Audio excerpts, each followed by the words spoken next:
अरे यार, free fall ही क्यों होता है? सब नीचे ही क्यों जाते हैं? Because of gravity, and today's video is all about gravitation.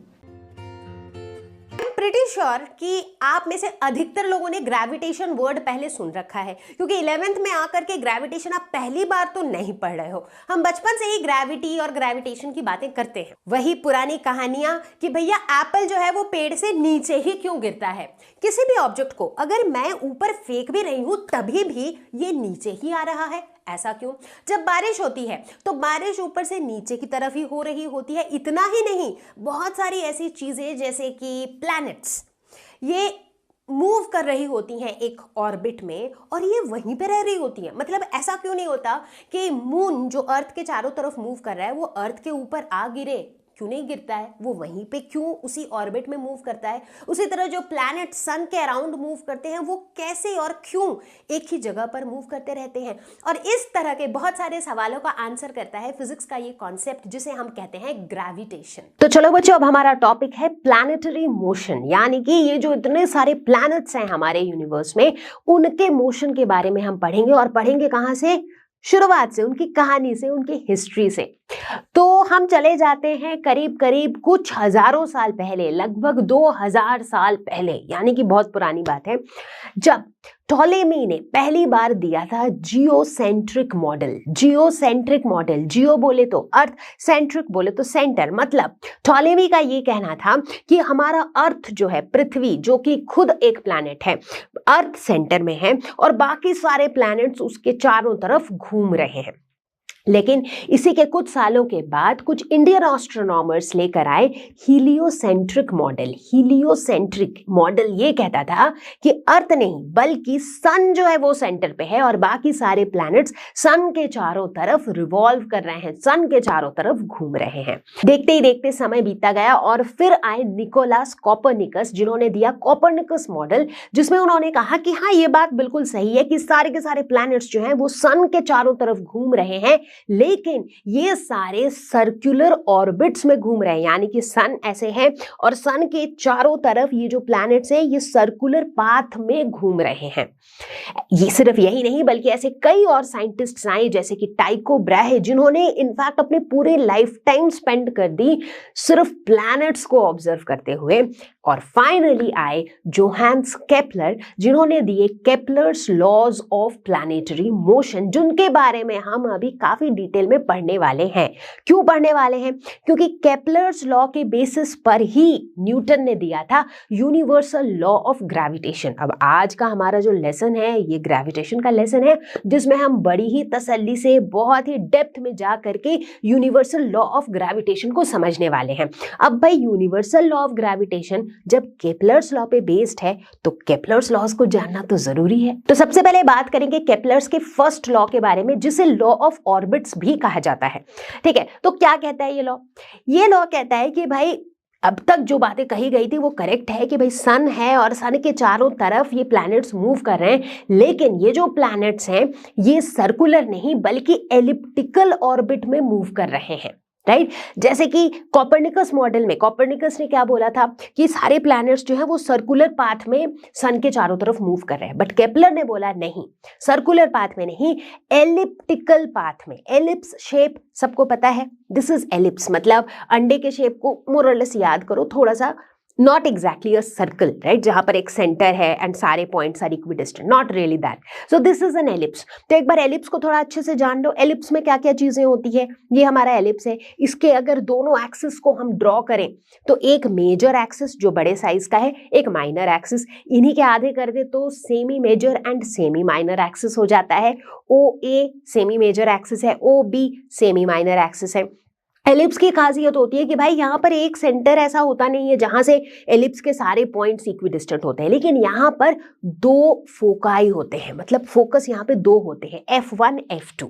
ठीक है, तो लगभग कुछ ऐसा होता है एलिप्स का शेप। अब वापस आते हैं हमारे लॉ पे। केपलर्स फर्स्ट लॉ ने बोला कि भाई प्लैनेट्स जो हैं ये ऐसे एलिप्टिकल ऑर्बिट में मूव करते हैं सच दैट सन जो है वो इनके एक फोकाई में लोकेटेड है। मतलब F1 या F2 में से कोई भी एक पोजीशन सन की बना लो। अब सन यहाँ पे है और सन के चारों तरफ यूं एलिप्टिकल ऑर्बिट में जो प्लैनेट है वो मूव कर रहा है। चूंकि ये जो लॉ है ये प्लैनेट्स के ऑर्बिट्स के बारे में बात करता है, इसीलिए इसे लॉ ऑफ ऑर्बिट्स भी कहा जाता है। ठीक है, तो ये तो था हमारा फर्स्ट लॉ। अब देखते हैं कि भाई सेकंड लॉ क्या कहता है। केपलर सेकंड लॉ जिसे कहा जाता है law of areas. Law of areas क्यों कहा जाता है वो भी देखेंगे। पहले ये तो देखें कि भाई सेकंड लॉ कहता क्या है। तो सेकंड लॉ ये कहता है कि प्लैनेट को सन से जो लाइन ज्वाइन करता है, बड़े ध्यान से सुनो और समझो। सन है यहाँ पर एक फोकस पे, ठीक है, प्लैनेट है ऐसे एलिप्टिकल पाथ में। अब मान लो किसी एक पॉइंट पे जो प्लैनेट की पोजीशन है, तो प्लैनेट को सन से ज्वाइन करने वाला जो लाइन है, अब क्या होगा, जैसे जैसे प्लैनेट ये प्लैनेट मूव करेगा, P1 से P2, P2 से P3, P3 से P4, ऐसे प्लैनेट मूव करेगा। जैसे जैसे प्लैनेट मूव करेगा वैसे वैसे ये जो लाइन है ये लाइन भी मूव करेगा, ये लाइन भी इस तरीके से मूव होता रहेगा, है कि नहीं। तो ये सेकंड लॉ ये कहता है कि ये जो लाइन है जो प्लैनेट को सन से ज्वाइन करता है, this line sweeps equal areas in equal intervals of time. मतलब ये जो एरिया, जैसे मान लेते हैं एक टाइम पीरियड डेल्टा टी में ये जो प्लैनेट है पॉइंट P1 से P2 में गया, ठीक है, यानी कि डेल्टा टी टाइम में ये जो लाइन है इस लाइन ने इतना एरिया कवर किया। जो एरिया शेडेड आपको दिख रहा है दैट इज द एरिया, मान लो वो डेल्टा ए है। इसका मतलब है कि हर डेल्टा टी टाइम में हर डेल्टा ए जितना एरिया ही कवर होता रहेगा। बोलने का मतलब है delta A by delta T is constant. Her delta T time में हर उतने टाइम में हर उतना ही एरिया कवर होगा। हर डेल्टा टी टाइम में डेल्टा ए एरिया ही कवर्ड होगा, which means delta A by delta T is equal to constant. और यही है केपलर्स का सेकंड लॉ। अब जाहिर सी बात है कि सेकंड लॉ में हम एरिया की बात कर रहे हैं, इसीलिए it is the law of areas. तो चलो भाई बच्चों, अब हमने ये तो जान लिया कि भाई केपलर्स लॉ सेकंड लॉ क्या होता है। अब ये देख लेते हैं कि केपलर्स सेकंड लॉ को हम प्रूफ कैसे कर सकते हैं। ठीक है, मैथमेटिकली प्रूफ करेंगे। तो लेट अस सपोज कि ये जो है ये सन है और ये हमारा प्लैनेट है यहाँ पर। सो लेट्स से कि प्लैनेट की जो पोजीशन है वो P1 है अभी के लिए, एंड लेट अस से कि ये सन है। ठीक है, अब समय के साथ साथ क्या होगा, अब ये जो प्लैनेट है ये धीरे धीरे मूव करेगा, है ना। तो लेट अस से कि इसने लेट अस से टाइम डेल्टा टी में ये प्लैनेट P1 से P2 पहुंच गया। ठीक है, तो कुछ ऐसा सीन हुआ। ओके, अब मान लो कि इसका जो पोजीशन वेक्टर है उसको हम R से डिनोट करते हैं। इस प्लैनेट का पोजीशन को हम R से डिनोट करते हैं। ठीक है, बहुत बढ़िया, कोई दिक्कत नहीं है। ठीक है, तो अब हुआ क्या, बेसिकली इतने टाइम में P1 से P2 जैसे ही ये गया तो इस चेंज इन पोजीशन की वजह से डेल्टा टी टाइम में ये वाला एरिया कवर हुआ कि नहीं हुआ। डेल्टा टी टाइम में इसने कितना इस लाइन ने कितना कवर किया, कितना एरिया स्वीप किया, इतना एरिया स्वीप किया। वो एरिया कितना है, मान लेते हैं कि डेल्टा ए है।